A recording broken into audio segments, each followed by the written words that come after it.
Bahay kubo, kahit munti, ang halaman doon ay sari-sari,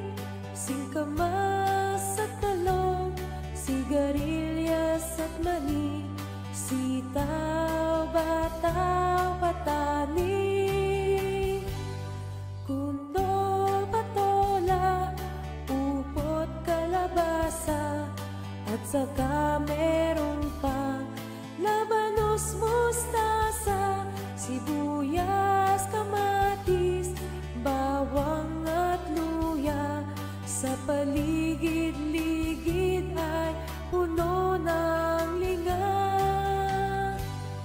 Bahay kubo, kahit munti, ang halaman doon ay sari-sari, singkamas at talong, sigarilyas at mani, sitaw, bataw, patani, kundol, patola, upot, kalabasa, at saka meron pang labanos, mustasa, sibuyas, kamatis,